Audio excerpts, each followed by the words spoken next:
Assalamu alaikum wa rahmatullahi wa barakatuh. My name is Imtiaz, Islamiyat teacher PMS Boys 3, Class 8. آج کا ہمارا topic قرآن مجید، تعارف، حفاظت اور فضائل،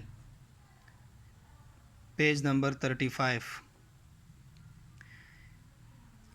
اس ٹاپک میں انشاءاللہ ہم قرآن مجید کا تعارف، قرآن مجید کی حفاظت اور اس کے فضائل بیان کریں گے۔ سب سے پہلی بات، اللہ رب العالمین ہم سب کو حفظ و امان میں رکھے۔ امید ہے انشاءاللہ آپ لوگ خیریت سے ہوں گے۔ اللہ تعالی ہم سب کی اور تمام مسلمانوں کی حفاظت فرمائے۔ تو آتے ہیں اپنے ٹاپک کی طرف۔ اعوذ باللہ من الشیطان الرجیم، بسم اللہ الرحمن الرحیم۔ کلاس 8 قرآن مجید، چونکہ آپ کو معلوم ہے کہ اللہ تعالیٰ کی آخری کتاب جو کہ رسول اللہ صلی اللہ علیہ وسلم پہ نازل ہوئی، قرآن مجید کے اندر اللہ تعالیٰ نے انسان کے متعلق بحث فرمائی ہے۔ چونکہ قرآن مجید کا موضوع جو ہے وہ انسان ہے۔ قرآن میں اللہ تعالیٰ نے نہ صرف نماز، روزہ، زکوٰۃ، حج، ان کے احکامات اور فضائل بیان نہیں کیے، بلکہ اس کے ساتھ ساتھ اللہ تعالیٰ نے سیاسی، معاشرتی، اخلاقی اور ان تمام چیزوں کے متعلق اللہ تعالیٰ نے رہنمائی فرمائی ہے۔ تو بہرحال جس طرح اللہ تعالیٰ نے انسان کو پیدا کیا اور انسان کی جسمانی اور فطری ضروریات پوری کرنے کے لیے اللہ تعالیٰ نے مادی وسائل پیدا کیے، تو اسی کے ساتھ ساتھ اللہ تعالیٰ نے انسان کی ذہن اور روح کی رہنمائی کے لیے بھی اہتمام فرمایا۔ یعنی جس طرح انسان کی جسمانی اور فطری ضروریات کی ضرورت ہوتی ہے، مثلاً کھانا پینا اور وغیرہ، ان اشیاء سے انسان کی فطری اور جسمانی یہ ضروریات ہے۔ اسی کے ساتھ ساتھ انسان کی ذہن اور روح کی رہنمائی کے لیے بھی اللہ تعالیٰ نے قرآن نازل فرمایا۔ تو یہ قرآن، اس میں اللہ تعالیٰ نے انسان کی تمام زندگی کی جو پہلو ہیں، تمام پہلو کے متعلق اللہ تعالیٰ نے انسان کی رہنمائی فرمائی ہے۔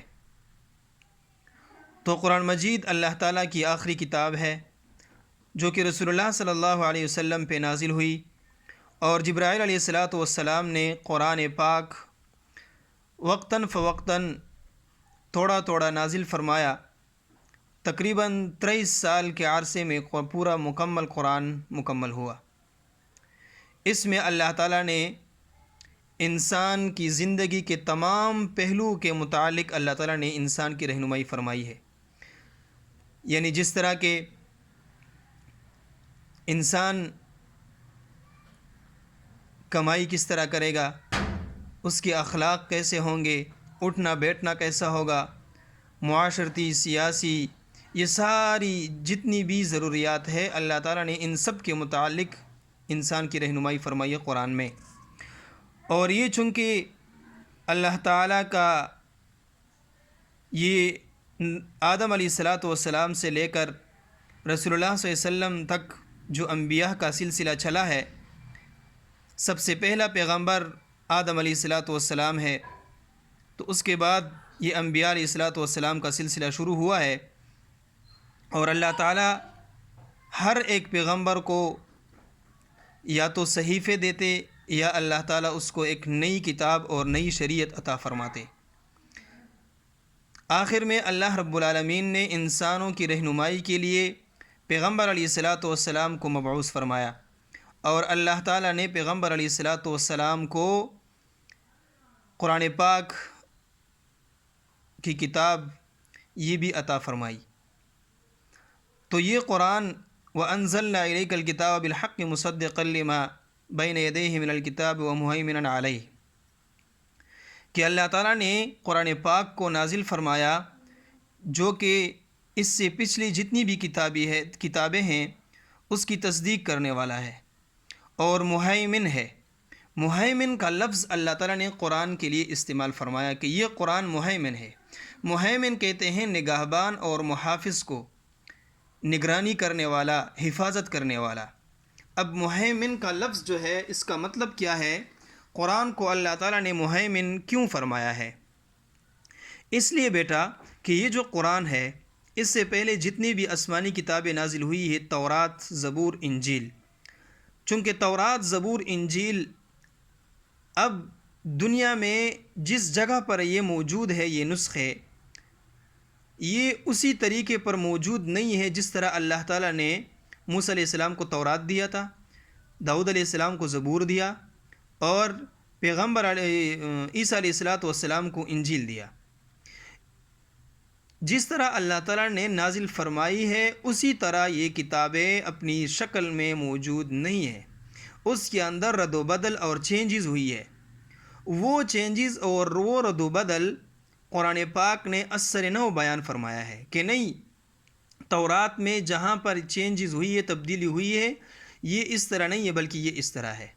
اسی طرح اگر کوئی شخص ابھی دعویٰ کرتا ہے کہ تورات میں تو یہ ہے، تو لہٰذا قرآن اٹھائے اور جہاں پر انہوں نے تورات کے اندر، انجیل کے اندر رد و بدل کی ہے تو وہ رد و بدل قرآن نے بیان فرمائی ہے کہ نہیں، یہ اس طرح نہیں ہے بلکہ یہ اس طرح ہے۔ تو اسی طرح یہ قرآن پاک اللہ تعالیٰ کی آخری کتاب ہے، اس کے بعد کوئی کتاب آسمان سے نہیں نازل ہوگا، اور یہ اللہ تعالیٰ نے رسول اللہ صلی اللہ علیہ وسلم پر نازل فرمایا جو کہ آخری پیغمبر ہے۔ اسی کے ساتھ ساتھ قرآن پاک کی حفاظت اللہ تعالیٰ نے اس کا خود ذمہ لیا ہے، اِنَّا نَحْنُ نَزَّلْنَا الذِّكْرَ وَإِنَّا لَهُ لَحَافِظُونَ۔ قرآن پاک کی حفاظت چونکہ آپ کو معلوم ہے کہ ابھی جس طرح ہمارے سامنے، ہمارے مساجد میں، ہمارے گھروں میں قرآن پاک کے نسخے موجود ہیں، قرآن پاک کی شکل جو کتابی شکل ہے، یہ رسول اللہ صلی اللہ علیہ وسلم کے دور میں نہیں تھا، بلکہ رسول اللہ صلی اللہ علیہ وسلم کے دور میں قرآن پاک جو نازل ہوتا رہا تو صحابہ کرام جو کاتب وحی تھے، وحی لکھنے والے تھے، قرآن لکھنے والے تھے، وہ کئی صحابہ تھے، تو رسول اللہ صلی اللہ علیہ وسلم اس کو بلوا کر ان سے لکھوا دیتے، اور مسجد نبوی کے اندر ایک جگہ مخصوص تھی جہاں پر اس کو رکھا جاتا تھا۔ تو جو ہی ایک آیت سورت نازل ہوتا گیا تو رسول اللہ صلی اللہ علیہ وسلم کسی صحابی کو، کاتب وحی کو بلواتے اور ان سے یہ لکھوا دیتے۔ تو یہ قرآن پاک کی جو نسخہ ہمارے سامنے موجود ہے، یہ جب حضرت ابوبکر صدیق رضی اللہ تعالی عنہ کا دور خلافت تھا تو حضرت عمر رضی اللہ نے ان کو مشورہ دیا، اور حضرت عمر رضی اللہ تعالی عنہ کے مشورے سے یہ قرآنی شکل، یہ جو آج کل ہمارے سامنے نسخہ موجود ہے، اس شکل میں آ گیا۔ اور اسی طرح بیٹا قرآن پاک کے انتہائی فضائل ہے۔ نبی علیہ السلام فرماتے ہیں، خیرکم من تعلم القرآن وعلمہ، آپ میں سے بہتر انسان وہ ہے جو قرآن سیکھے اور دوسروں کو سکھائے۔ تو بہرحال قرآن سیکھنے والے اور سکھانے والے کو رسول اللہ صلی اللہ علیہ وسلم نے افضل انسان کہا ہے۔ افضل اسی طرح ہے کیونکہ یہ اللہ تعالیٰ کی کتاب ہے، اور اللہ تعالیٰ خود، اللہ تعالیٰ کی کتاب، اللہ تعالیٰ غیرتی ذات ہے، تو اللہ تعالیٰ کی کتاب بھی کیا ہے؟ غیرتی ہے۔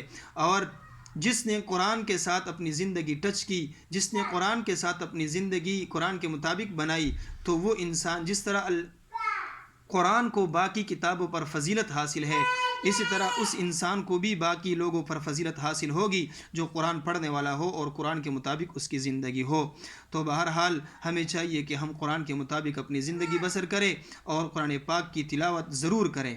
آج کل اس دور میں چونکہ ہم لوگ قرآن پاک کی تلاوت کے لیے زیادہ ٹائم نہیں نکالتے بیٹا، تو بہرحال قرآن پاک کی تلاوت کرنا یہ ضروری ہے، ضروری سمجھے۔ اسی کی وجہ سے گھر کے اندر برکات اور فتنے دور ہوتے ہیں، برکات آتے ہیں، جنگ جھگڑے اور مصائب، مشکلات، اختلافات، یہ چیزیں قرآن پاک کی تلاوت کی وجہ سے اٹھ جاتی ہے، اور گھروں کے اندر برکات اور محبتیں اور الفتیں یہ گھروں کے اندر آتے ہیں۔ وآخر دعوانا ان الحمد للہ رب العالمین۔